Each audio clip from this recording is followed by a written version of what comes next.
Je me présente, je suis Delphine Cohen, je suis évangéliste dans l'équipe adoption chez Benitasoft. Et aujourd'hui, je suis accompagnée de Muriel Guénon, analyste chez Technologie et expert de la transformation digitale, qui va vous parler justement des enjeux de la transformation digitale itérative aujourd'hui. Lors de ce webinaire, vous verrez comment le BPM devient un atout clé pour la transformation digitale grâce à son intervention, son analyse, et nous l'illustrerons par trois cas clients pour appuyer de façon concrète l'analyse que vous présentera Madame Guénon. Si vous avez des questions, je vous laisse les poser dans la fenêtre questions de la plateforme GoToWebinar et nous organiserons une session de questions-réponses à la fin suite à la présentation. Muriel, je vous laisse la parole. Merci beaucoup. Bonjour et merci d'assister à ce webinaire. Avant d'entrer dans le vif du sujet, je vais vous dire juste deux mots sur le Technology Group parce que c'est un nom que vous ne devez pas connaître ou connaître très peu. Et pourtant, nous sommes le premier cabinet européen indépendant d'analyse et de conseil sur le marché des logiciels et des services informatiques, avec 200 collaborateurs présents dans 8 pays en Europe. En fait, Technology Group est le nouveau nom de CXP. Donc le CXP qui qui en fait a été rejoint au cours des dernières années par trois autres cabinets. Le cabinet Bark, un cabinet allemand spécialiste international de la business intelligence. Pierre Audouin Conseil, qui produit beaucoup d'études de marché sur des sujets très variés, et plus récemment Ardor Consulting, un groupe de conseil spécialisé dans la gouvernance informatique. Alors aujourd'hui, nous avons une large palette de produits et de services à disposition des entreprises pour les aider à faire des choix de logiciels, et aussi pour les aider à comprendre le marché sous forme d'études de marché, d'analyse et de conseils personnalisés. Aujourd'hui, je vais d'abord vous présenter quelques chiffres sur la transformation digitale en cours. Ça nous servira de cadrage, d'introduction, pour ensuite parler de la transformation du marché de la gestion des processus, du BPM, qui sera le cœur de ma présentation. Et ensuite, nous verrons aussi comment les attentes et les usages des entreprises ont évolué. Et là, je donnerai aussi pour qu'elles exposent des cas concrets d'utilisation du BPM en entreprise. Et enfin, je conclurai en donnant 5 bonnes raisons. Enfin, j'en ai choisi 5. Vous verrez pourquoi. Il y aurait pu en avoir plus, en fait, de raisons d'adopter aujourd'hui le BPM. Alors, quelques repères sur la transformation digitale en on se transforme.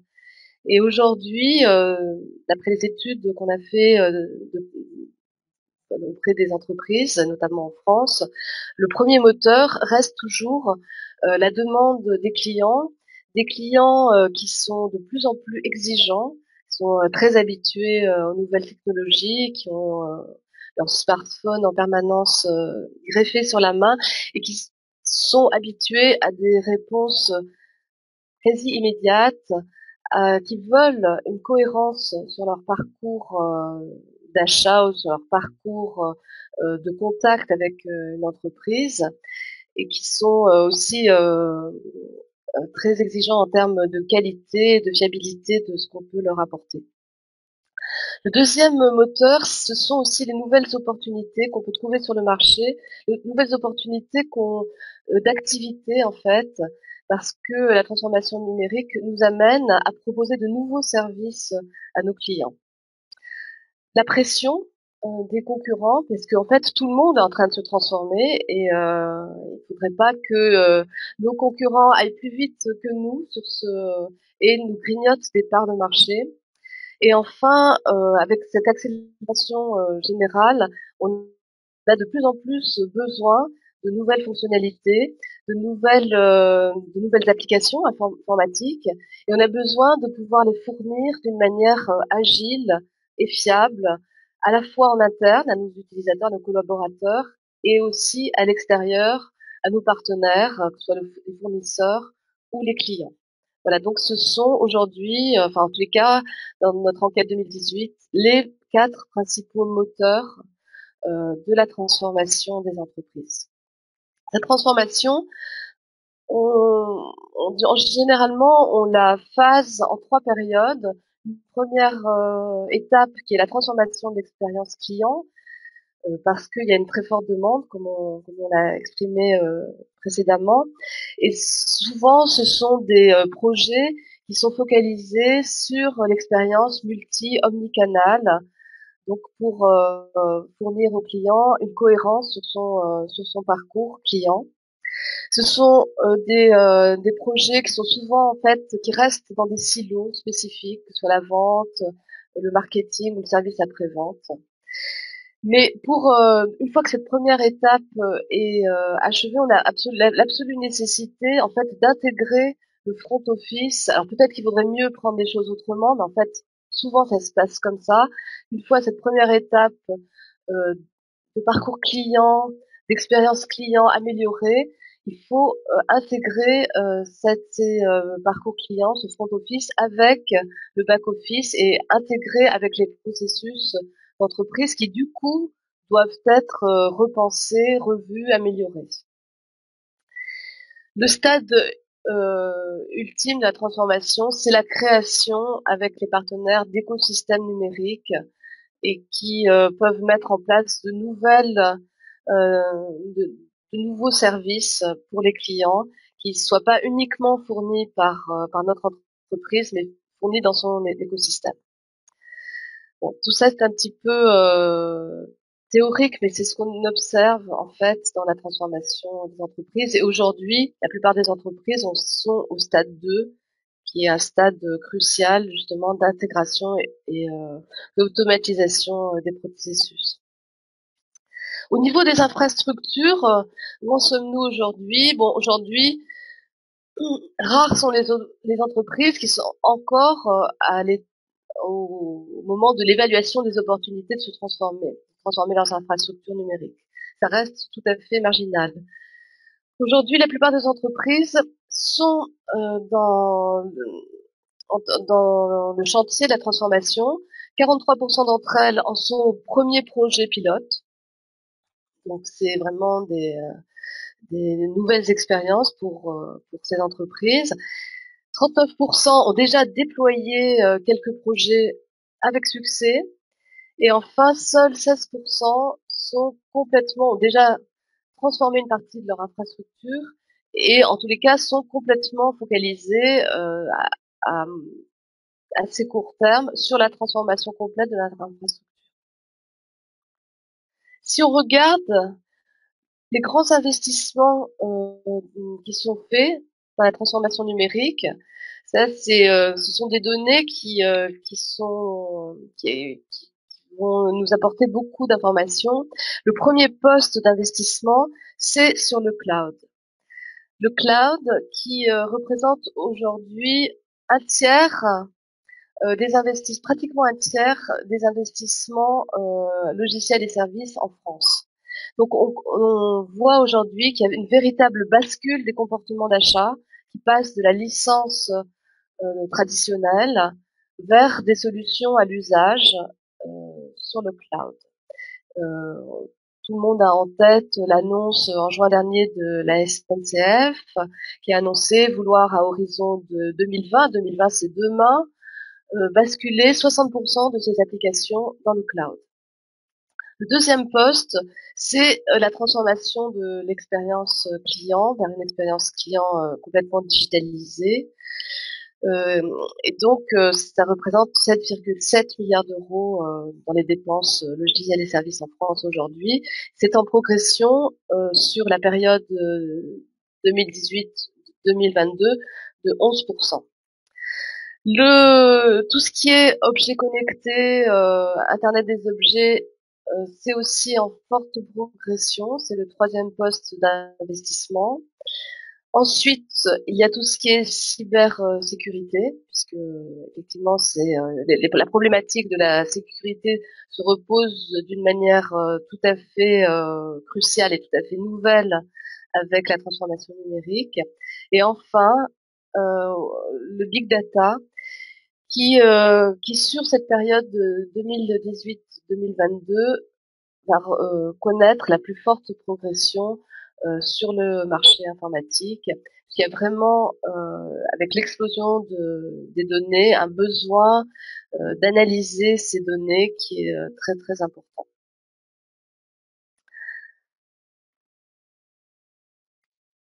Les processus dans tout ça, en fait, 85% des entreprises aujourd'hui constatent que l'impact de la transformation numérique sur un processus est majeur ou important. Du coup, et puis en plus, tous les processus sont concernés aujourd'hui en premier lieu les processus clients et les processus cœur de métier.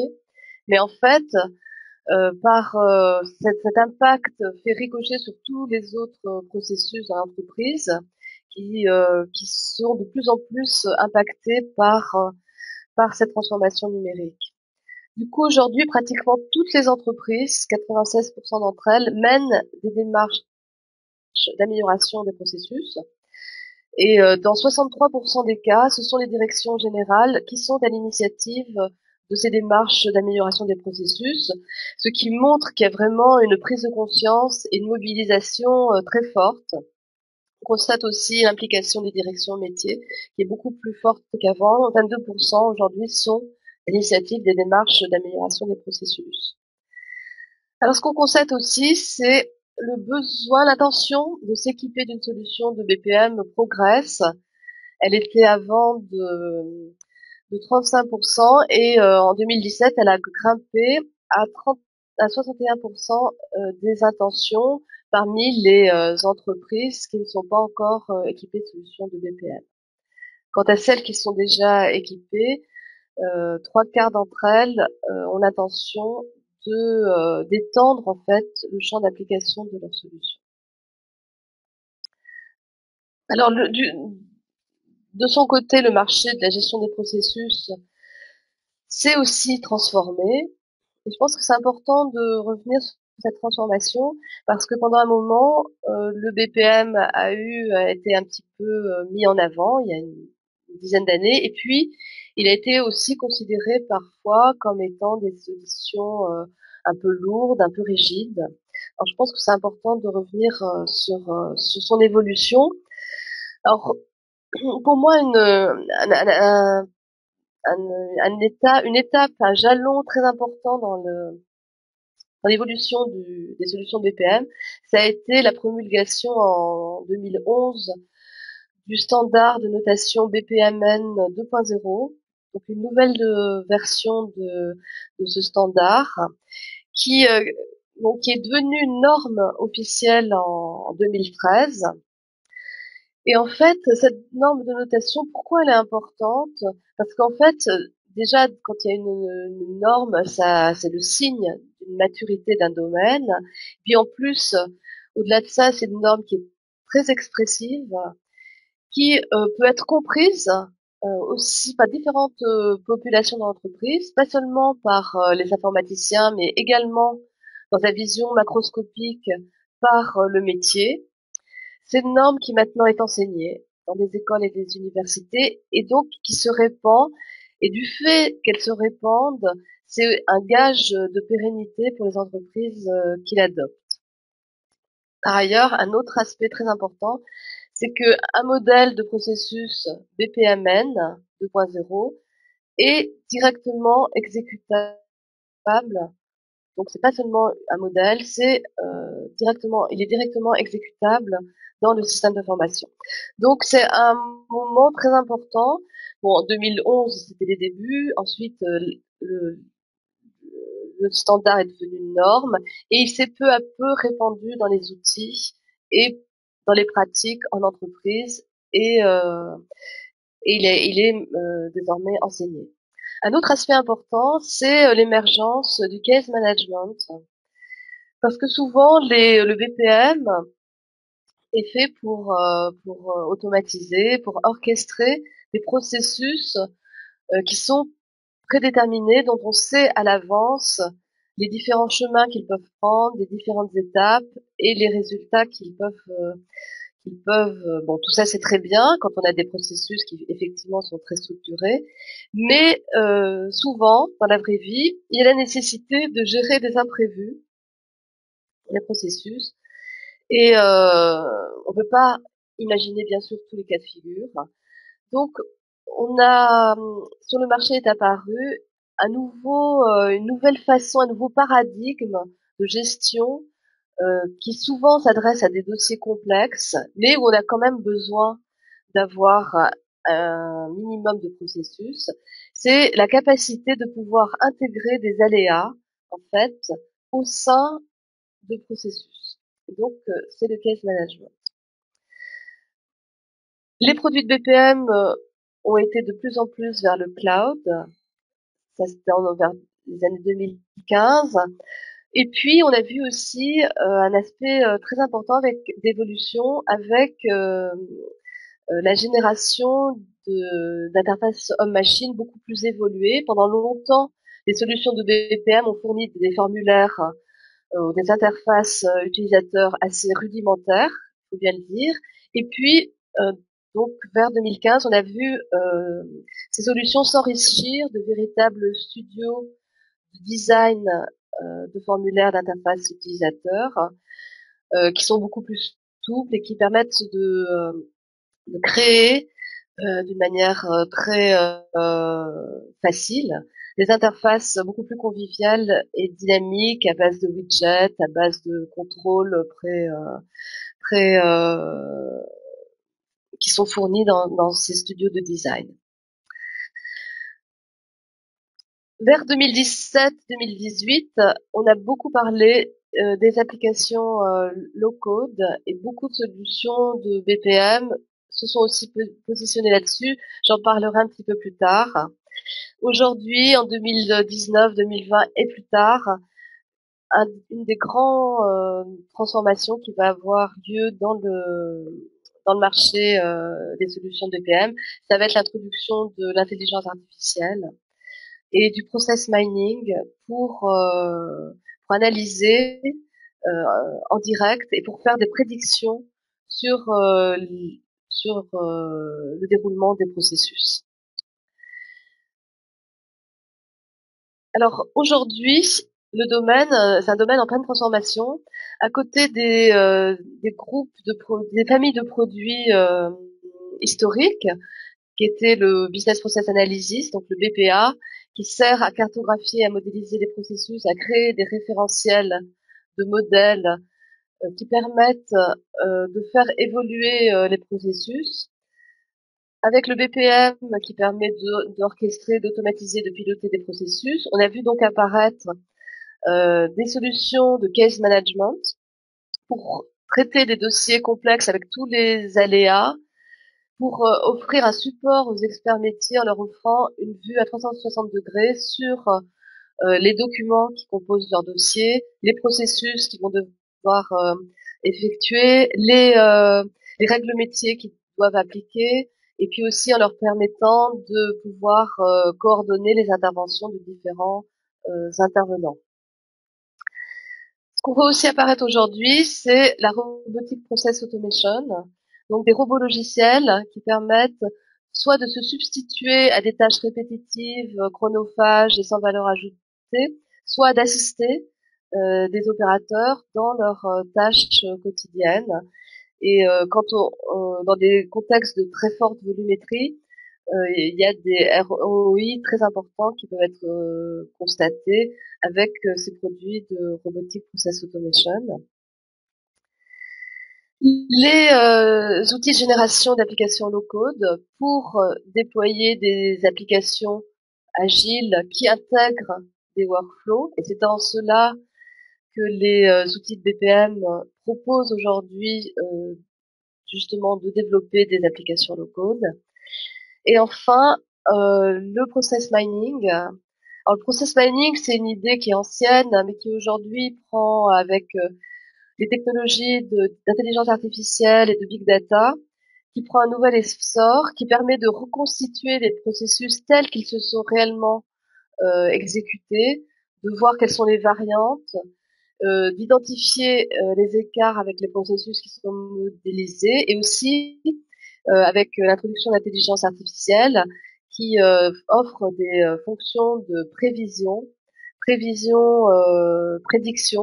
des délais, des retards, éventuellement de suggestion des actions, des meilleures actions à effectuer pour justement pouvoir corriger les retards et pouvoir aller sur un meilleur chemin pour tenir un délai. Alors toute cette palette d'outils, ce qu'on voit aujourd'hui, c'est que les solutions de BPM s'élargissent vers le case management et s'élargissent aussi vers la génération d'applications low-code, et pour certaines proposent aussi des fonctions de process mining. Donc c'est une évolution qui est vraiment qui est un enrichissement pour justement pouvoir traiter pas seulement le processus, mais le processus aussi dans sa dimension dossier et dans sa dimension application.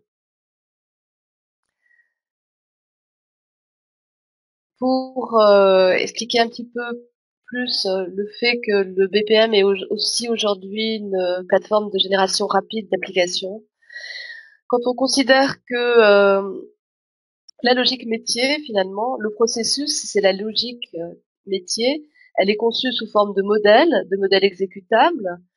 Aujourd'hui, les solutions de BPM permettent aussi de modéliser les données, d'agréger des données en constituant des données en fait qui peuvent être éparses dans le système d'information, en créant des objets métiers de plus haut niveau.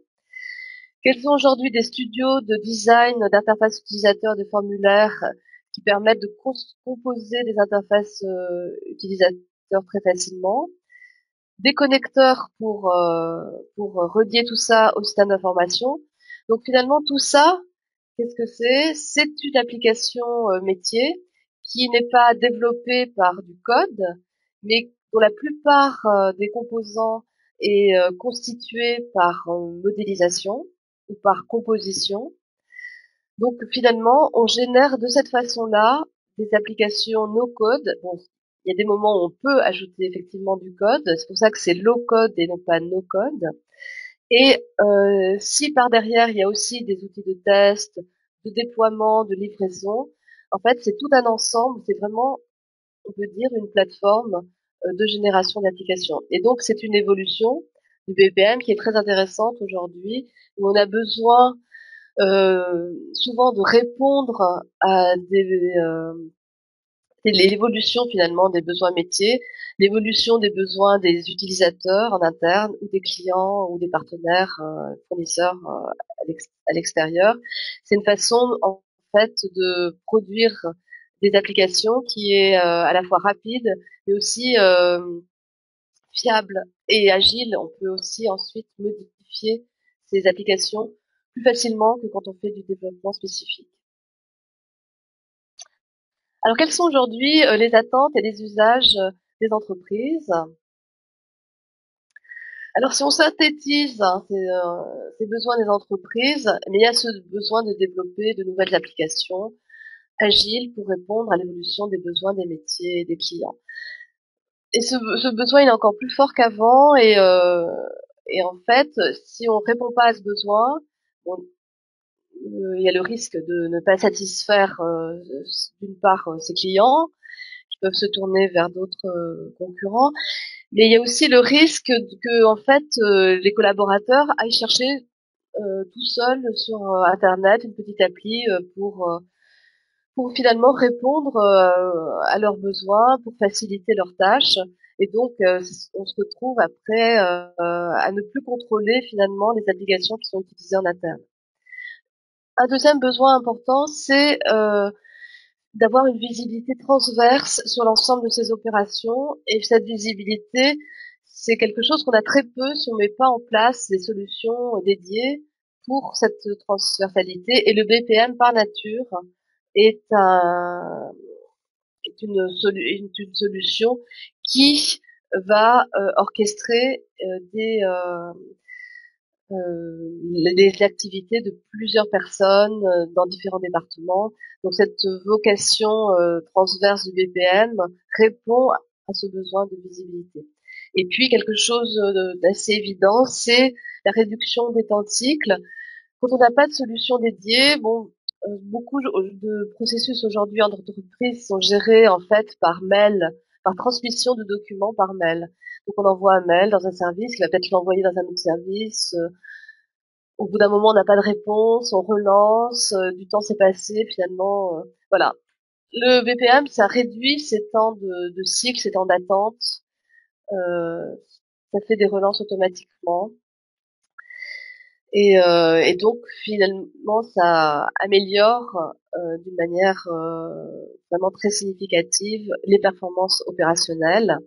Et un autre point aussi, c'est la mise en conformité.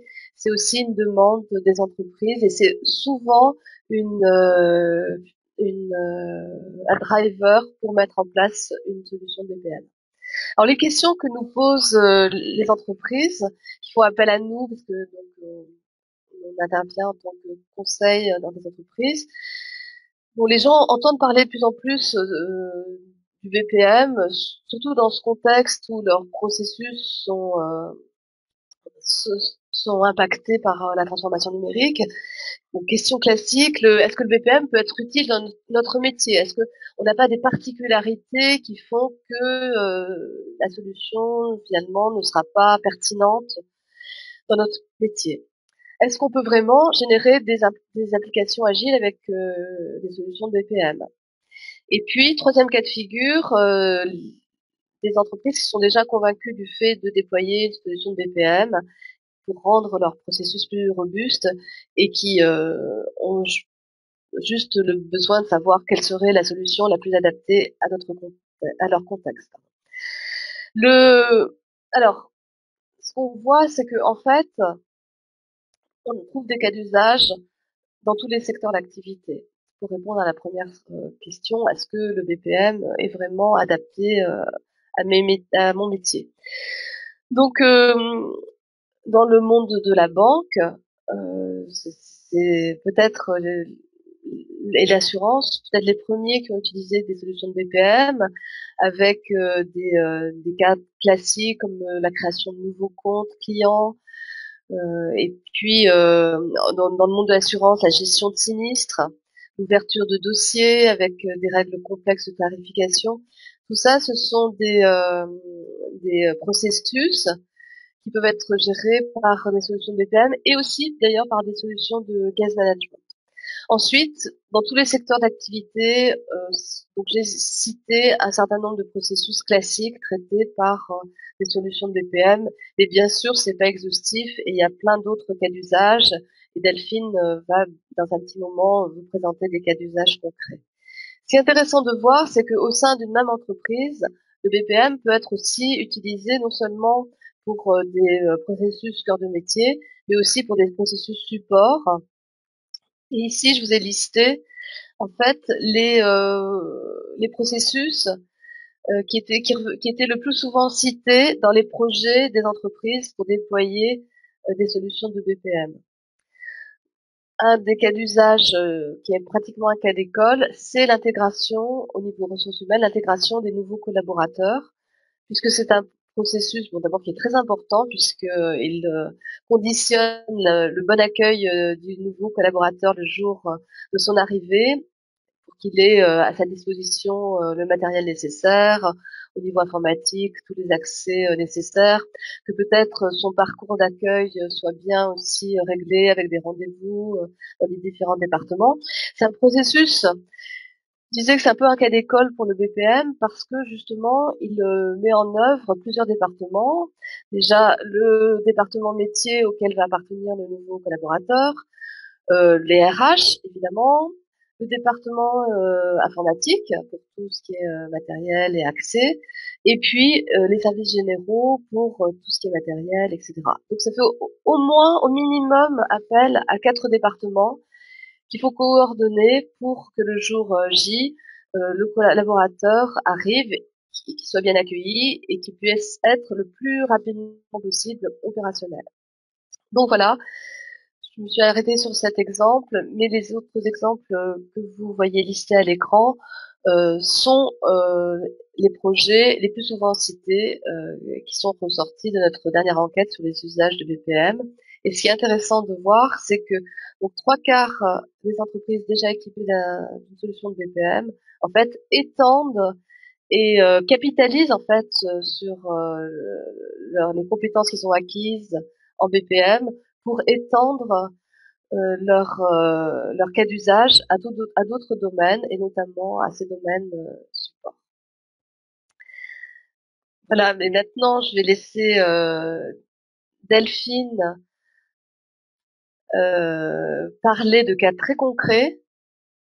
Donc oui, du coup, de mon côté, je vais vous présenter 3 cas clients qui vont illustrer en fait chacun à leur manière tout ce qu'a présenté Muriel et l'étude réalisée. Du coup, pour démarrer, alors, excusez-moi, voilà.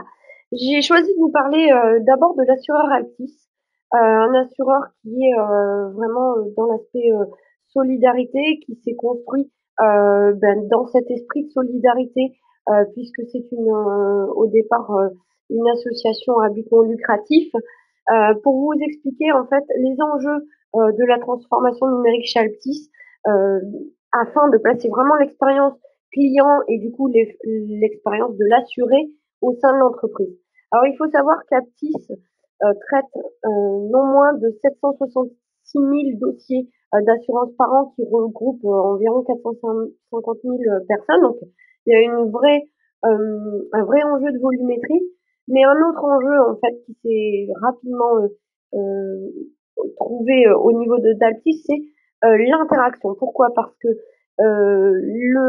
dans le processus d'assurance, on va se retrouver avec de multiples services qui vont interagir entre eux et également d'entreprises, des banques, des courtiers qui sont impliqués. L'objectif d'Altis dans cette numérisation, cette automatisation maximum des processus était d'apporter de la flexibilité et de la transparence aux clients et du coup améliorer la communication pour apporter des réponses plus rapides, plus fiables et du coup améliorer l'expérience client. Donc il y avait vraiment besoin de faire évoluer à la fois la façon de travailler, l'organisation entre les équipes et les processus pour dans cet objectif. Alors comment ils ont fait? Donc il y avait besoin, du coup ils souhaitaient créer une seule interface utilisateur, qui aurait permis de suivre et de gérer tous les dossiers, d'accord, et qui permet le suivi complet de A à Z de tous les dossiers entre tous les acteurs. Ça, c'était vraiment un des objectifs. Un deuxième objectif était vraiment de pouvoir supprimer un maximum les tâches manuelles. Il faut savoir qu'avant, on était sur des listes de tâches faites à la main avec j'ai ma to-do. Là, l'objectif était de pouvoir automatiser l'assignation des tâches en fonction des acteurs et en fonction de la priorité des dossiers. Donc, en prenant en considération un certain nombre de critères métiers. L'objectif aussi, c'était d'apporter de l'efficacité. Aujourd'hui, Actis avait besoin d'amener de la sécurisation sur des dossiers, de la traçabilité, de la rapidité, mais ça passe aussi par, du coup, amener de l'efficience, et je parle vraiment d'efficience et non pas uniquement d'efficacité, au niveau du processus de bout en bout. Pourquoi efficience? Parce que du coup, Actis a choisi une démarche itérative, à la fois une démarche agile avec des retours utilisateurs constants pour constamment être dans l'amélioration, et aussi une plateforme agile. C'est pour ça qu'ils ont choisi le BPM. Pourquoi? Parce que le BPM leur a amené plusieurs choses. La première chose, c'était l'intégration au niveau du SI, l'intégration aussi avec les applications externes des partenaires tels les banques, tels les courtiers, les banques par exemple via les API, mais aussi la flexibilité en interne. Pourquoi? Parce que l'équipe IT a vraiment misé sur les méthodes agiles et donc du coup le choix d'une plateforme comme Bonita, à la fois par son architecture multicouche qui permettait de dissocier la partie front-end de la partie back-end, mais aussi par les méthodologies de collaboration en utilisant Git, en pouvant automatiser certains développements et certains déploiements, leur amener de la rapidité dans la conception et du coup une amélioration constante avec les utilisateurs. Donc c'est les choix qu'ils ont faits. Et aujourd'hui, là je pense que il n'y a rien de plus parlant qu'une citation. Donc je vais vous laisser lire la citation de la DSI d'Actis, Madame Pachou-Le-Floch, sur l'impact qu'a eu l'implémentation de Bonita. En gros, et pour vous donner un chiffre, ils ont réussi à être beaucoup plus efficaces au niveau du traitement des dossiers. Pourquoi? Parce qu'ils ont consolidé des processus. Avant, on avait un processus par entité.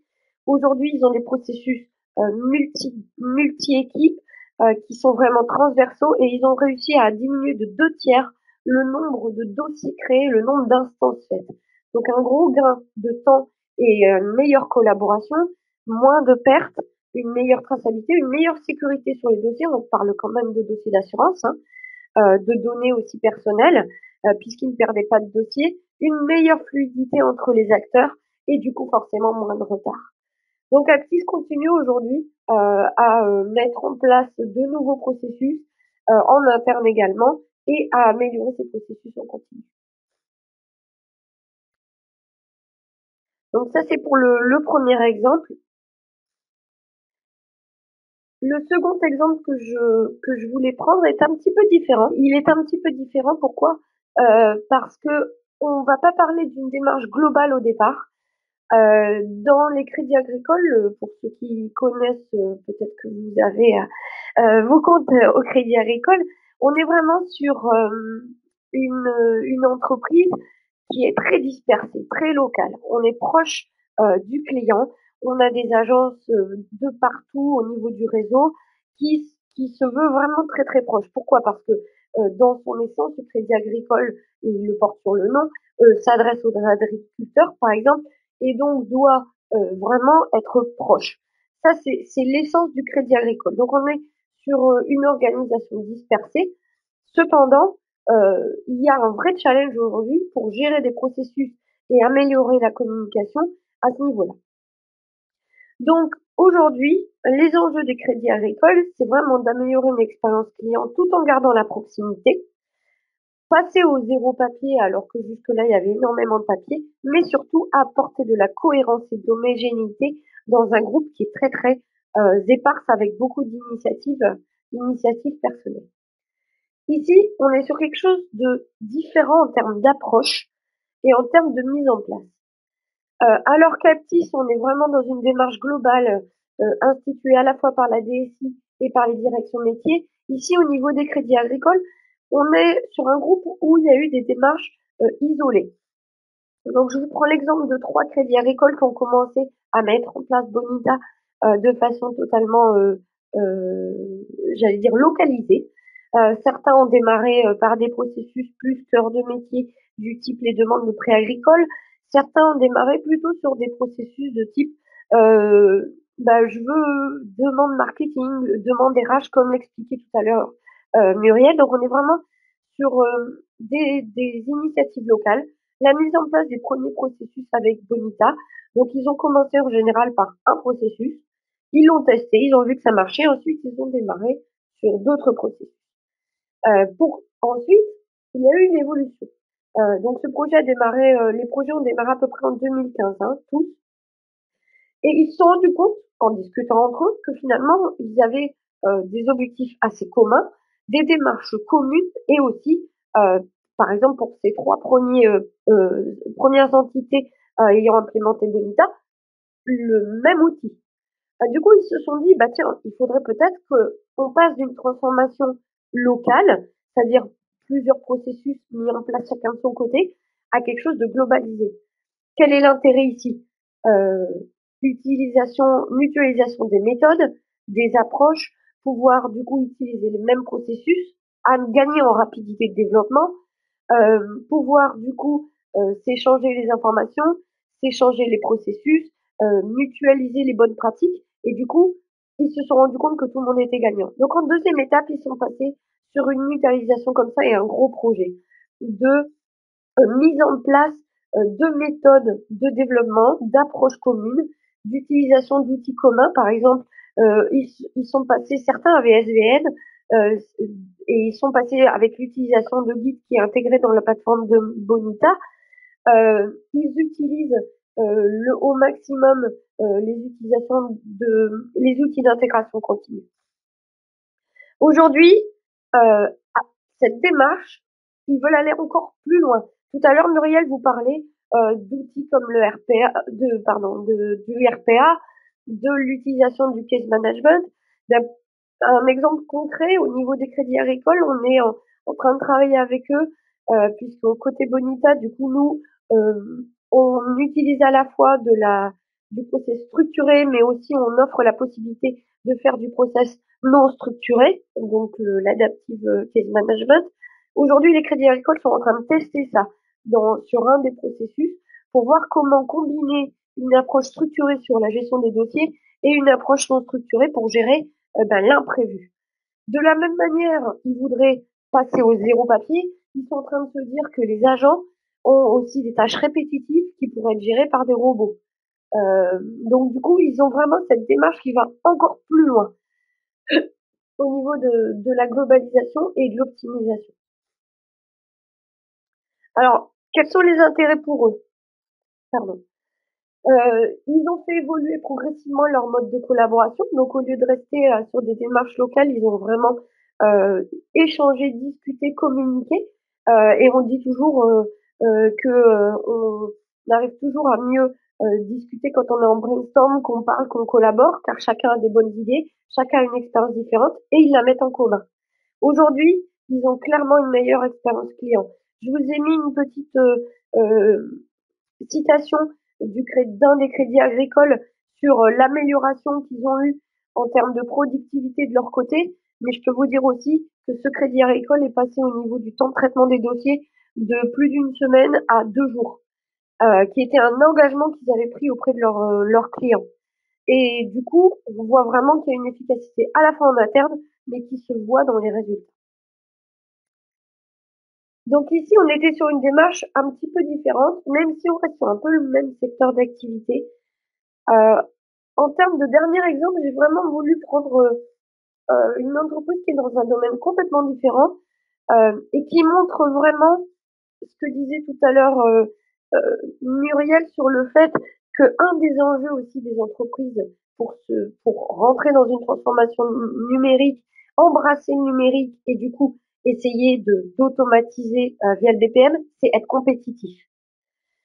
Léon Gross, je pense que tout le monde connaît, c'est un gros groupe du BTP qui est très ancien, fondé en 1881 en Savoie, qui pèse très lourd au niveau du chiffre d'affaires. On est à, je crois, 500 millions d'euros, et qui est du coup une entreprise vraiment dans la tradition. On est dans des entreprises de BTP avec des très gros chantiers faits de par le monde, et du coup des équipes qui vont être à la fois sur le terrain et dans les bureaux. Donc, on a une entreprise qui est un petit peu différente en termes de modèle et notamment en termes d'appropriation du numérique. Alors, aujourd'hui, Léon Gross, clairement, hein, c'est une entreprise qui à la fois est très traditionnelle et à la fois très engagée vers le numérique. Je vous ai mis, parce que ça me semble vraiment très parlant, ici, un extrait de leur site web qui montrent leur démarche. Donc, ils le mettent en avant. Et ils font pas que de le mettre en avant, ils le mettent en œuvre. Aujourd'hui, ils ont voulu se servir du BBM et donc de Bonita. Pourquoi?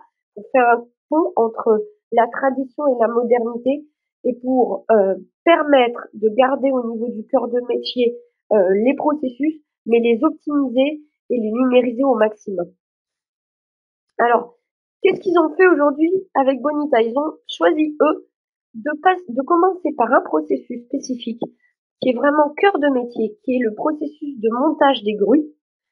mais qui en même temps n'avaient pas un impact critique sur d'autres processus au niveau de l'organisation pour pouvoir faire un pilote.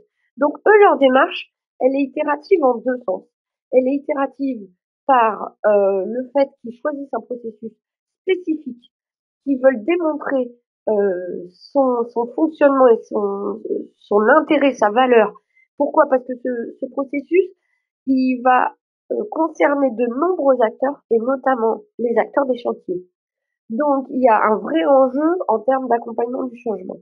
Et d'autre part, ils ont choisi une méthode agile au niveau de l'implémentation avec Bonita pour pouvoir montrer aussi qu'on peut implémenter un projet rapidement et de façon souple, souple en prenant en compte les retours des utilisateurs.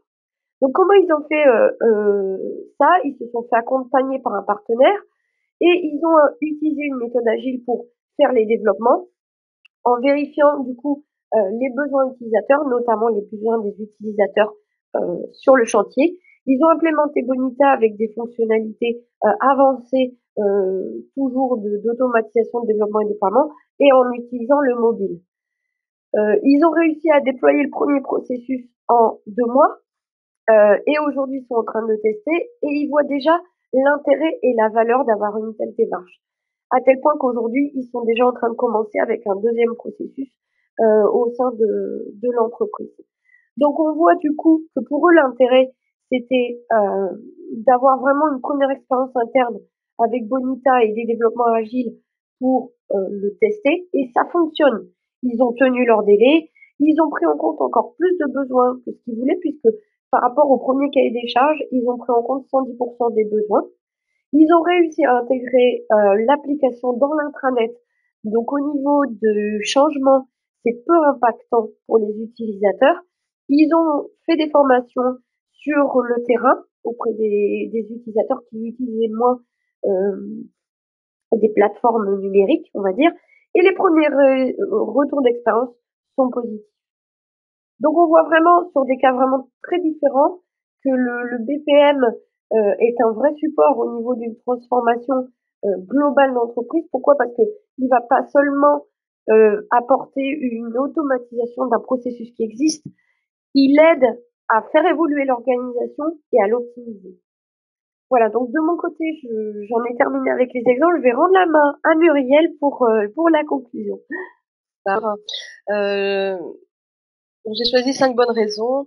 Je vais il y a quelques années, j'avais écrit un document qui s'appelait 7 bonnes raisons. Donc j'en ai choisi que 5 aujourd'hui.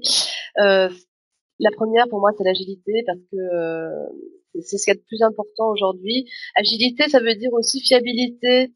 Agilité, ça veut dire générer rapidement, mais mettre aussi à jour rapidement, changer rapidement, déployer rapidement des applications agiles. Parce que, comme on l'a bien vu, la transformation qui est en cours, c'est une transformation pas pour arriver à un état fini, c'est un état de transformation un peu permanent. Et donc, l'agilité, c'est fondamental pour commencer à changer, continuer à changer, et puis finalement se transformer un petit peu en permanence, parce que les évolutions que l'on voit aujourd'hui, elles vont continuer et il va falloir tout le temps être en mesure de s'adapter et s'adapter de la manière la plus proactive possible à ces transformations pour proposer de nouveaux services en interne et en externe à nos clients. La transversalité, j'en ai déjà parlé, c'est vraiment une vocation première du BPM. Le pilotage, c'est quelque chose qui, à mon avis, est aussi fondamental parce que finalement, quand on n'a pas d'outils comme une solution de BPM, on pilote comment? On pilote manuellement, quand on peut, quand on a le temps. Souvent, on pilote un peu a posteriori parce qu'un problème c'est déjà produit et on veut trouver les solutions. Avec le BPM, ça change complètement la façon de voir le pilotage. C'est un pilotage en temps réel, qui est automatique, donc systématique, parce qu'on a défini les points névralgiques qu'on veut voir surveiller. Et puis, ça peut être un pilotage de plus en plus proactif, avec aujourd'hui le process mining et puis la prédiction des délais d'un processus en cours. Donc ça, c'est vraiment un aspect fondamental.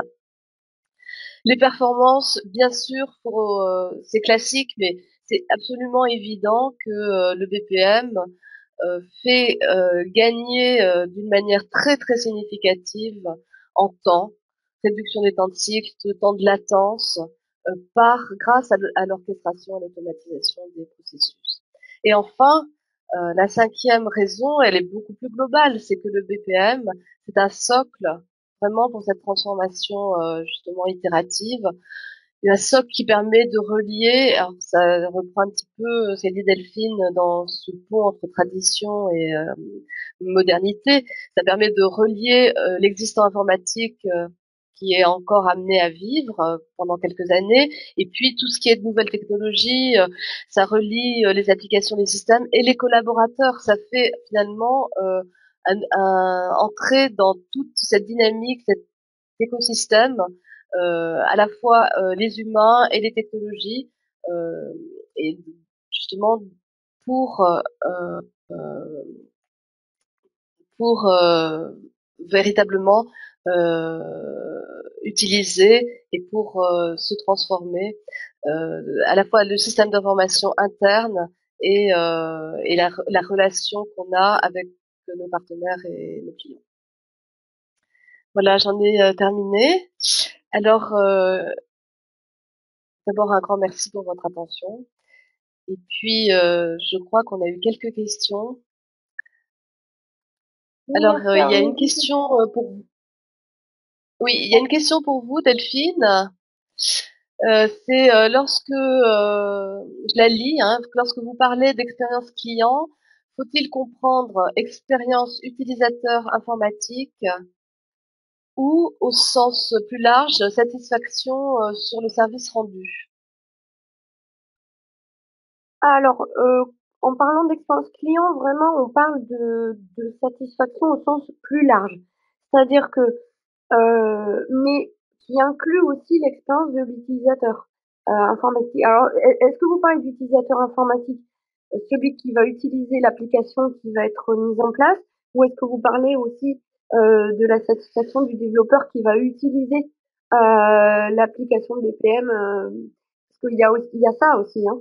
Il y a ce niveau-là. Mais là, aujourd'hui, je parlais essentiellement de du client et des utilisateurs internes. Et donc, il était vraiment très important, notamment par exemple si on prend l'expérience d'Actis, d'avoir des utilisateurs internes qui fonctionnaient bien entre eux, leur rendre la vie plus facile. Pourquoi? Parce que derrière, ça améliorait de toute façon l'expérience client. J'espère avoir répondu à la question. Il y avait justement une question qui est un petit peu dans la continuité de celle-là.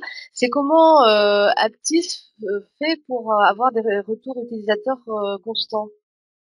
Alors, comme on est sur des utilisateurs au premier niveau qui sont vraiment des employés, le but Mhm. c'était dans la démarche itérative, ils étaient sur des sprints, je crois 2, 3 semaines ou un mois. Excusez-moi, je me souviens plus exactement. Par contre, ce que je sais, c'est qu'au niveau des phases, ils intégraient dans les phases de test un petit pool d'utilisateurs, d'employés, pour qu'ils fassent leur retour, notamment par exemple sur les performances de l'application et sur l'interface. D'accord. Il y a une autre question pour vous, Delphine. C'est la question de l'utilisation, dérivation d'usage de Bonita comme orchestrateur de messages interapplicatifs. Euh, voilà. Donc, c'est par rapport aux messageries interapplicatives, les EAI. Qu'est-ce que vous pensez justement de cette dérivation finalement de l'usage de Bonita comme orchestrateur de messages interapplicatifs? Est-ce que vous avez des cas d'usage clients? Quelle est la limite avec les EAI? Alors, par rapport à ce que vous appelez dérivation, je, moi je dirais que ça fait plutôt partie, par exemple Bonita, il y a un moteur d'orchestration, il y a, comme vous l'avez vu, l'aspect applicatif, la possibilité de créer des applications live, et il y a toute la partie gestion des données métiers. de mon point de vue, il n'y a pas une dérivation. On peut utiliser Bonita avec tous les composants ou on peut l'utiliser uniquement au niveau de moteur et on a des clients qui le font, qui l'utilisent pour vraiment ses capacités d'orchestration et de connectivité entre des applications qui forcément ne communiqueraient pas facilement entre elles. Donc pour ça, on va utiliser soit les connecteurs, soit carrément les API pour leur permettre de communiquer de façon efficace et vraiment automatiser le flux. Après, par rapport à tout ce qui est IAE, je vous avoue que ma connaissance du fonctionnement d'un IAE en lui-même n'est pas suffisante pour vous comparer les deux. Et j'aurais tendance à dire l'intérêt d'avoir une application comme Bonita, c'est que vous avez le fonctionnement d'un IAE, mais vous pouvez y rajouter dessus le jour où vous avez besoin une application avec une interface. Alors, pour ma part, si je peux parler des EAI et du BPM, à mon sens, les EAI sont beaucoup plus techniques. Donc, effectivement, un EAI, ça sert surtout dans un contexte de forte volumétrie, à découpler les interactions entre différentes applications. Et un BPM, c'est un côté beaucoup plus applicatif, beaucoup plus orienté vers les utilisateurs qui soient internes ou externes. Et par contre, ça peut être intéressant en cas de forte volumétrie de coupler un BPM avec un EAI. Alors sinon, une autre question, est-ce que pour les projets de transformation, est-ce que vous utilisez des frameworks tels que TOGAF? Alors, donc TOGAF, un référentiel d'architecture d'entreprise, framework d'architecture d'entreprise. Non, je pense pas que ça s'adresse. Je pense que ça s'adresse à vous, Delphine. C'est plus à moi. Alors, je D'accord, pense que de façon plus globale. Alors, en gros, ouais. dans un projet, voilà, de transformation comme ça, il y a deux choses. Il y a la méthode qui va être employée. Il y a ce que vous voulez faire au niveau de vos objectifs, la méthode que vous employez. On est bien d'accord que TOGAF, on parle vraiment de tout ce qui va être urbanisation au niveau du SI. Du coup, l'architecture qu'on va mettre en place pour permettre ça, on va être là, de ce côté-là, en amont, de mon point de vue, ce qui va permettre de définir aussi qu'est-ce qu'on va utiliser derrière comme organisation, comme qu'est-ce qu'on va mettre en place comme processus et comment on va utiliser du coup les outils. Et c'est après que se fera, de mon point de vue, le choix du BPM. Je pense que le TOGAF peut servir aussi de méthode et de point de départ pour définir en fait ce qu'on veut obtenir, comment on veut optimiser les processus, l'architecture également, du coup, qui va en découler, l'architecture fonctionnelle, applicative et technique, et intégrer du coup là-dessus les outils qui vont bien et un outil BPM. Alors, donc, il y a une autre question. La partie donnée, vous la considérez comme une couche donnée à part. Ben, en fait, alors, est-ce que vous parlez de la définition d'un modèle de données? Si c'est de ça dont vous parlez, il est toujours intéressant de définir le modèle de données en amont, au niveau du SI ou de votre projet, avant de démarrer sur la mise en place des autres couches, je pense. D'ailleurs, en général, quand on a défini son modèle de données, derrière, on va utiliser ce modèle de données pour le faire communiquer avec les aspects interface et les aspects processus. Mais de mon point de vue, c'est un point de départ. Alors, bon, on va quand même prendre encore une question parce que bon, il y en a plusieurs, mais il y en a une qui revient souvent. C'est en fait dans un projet de BPM, par quel type de processus vaut-il mieux commencer? Delphine, quel est votre point de vue? Je pourrais peut-être aussi donner le mien, Bah, mais si vous voulez je vous peut-être laisse. donner le vôtre en premier, comme j'ai beaucoup parlé. C'est vrai. Alors, bon, c'est une question qui revient tout le temps. Euh, à mon avis, il vaut mieux commencer par un processus qui soit pas trop complexe, qui ait pas trop d'interaction avec le système d'information, mais qui soit suffisamment visible pour. Enfin voilà, il faut que le premier projet soit assez parlant, assez visible, pas trop complexe pour effectivement être démontré très rapidement ce qu'on peut faire avec du BPM. Oui, tout à fait, je vous rejoins, Muriel. En général, les choix des clients s'orientent soit sur un processus qui est simple, un premier processus simple, mais qui va faire interagir plusieurs acteurs et qui donne une visibilité de la valeur apportée en fait dans l'automatisation. Soit ils choisissent un premier processus qui va être vraiment cœur de métier. Pourquoi? Parce que il y a besoin aussi d'apporter des preuves de l'apport au niveau des comités de direction, notamment si c'est la DSI qui lance ce projet. Il est toujours intéressant de pouvoir montrer euh, aux directions métiers l'impact. Et du coup, il est toujours mieux dans ce cas-là de prendre un processus plus cœur de métier, mais qui va être suffisamment simple et visible pour pouvoir l'implémenter rapidement euh, et montrer sa valeur. Et ensuite, on part sur une démarche itérative où là, on déploie plus de processus. Merci beaucoup Delphine. On va clore ce webinaire. Il n'y a plus de questions. Écoutez, on vous remercie pour votre attention et puis à bientôt et puis bonne journée. Merci à tous de votre attention. À bientôt. Au revoir. Au revoir.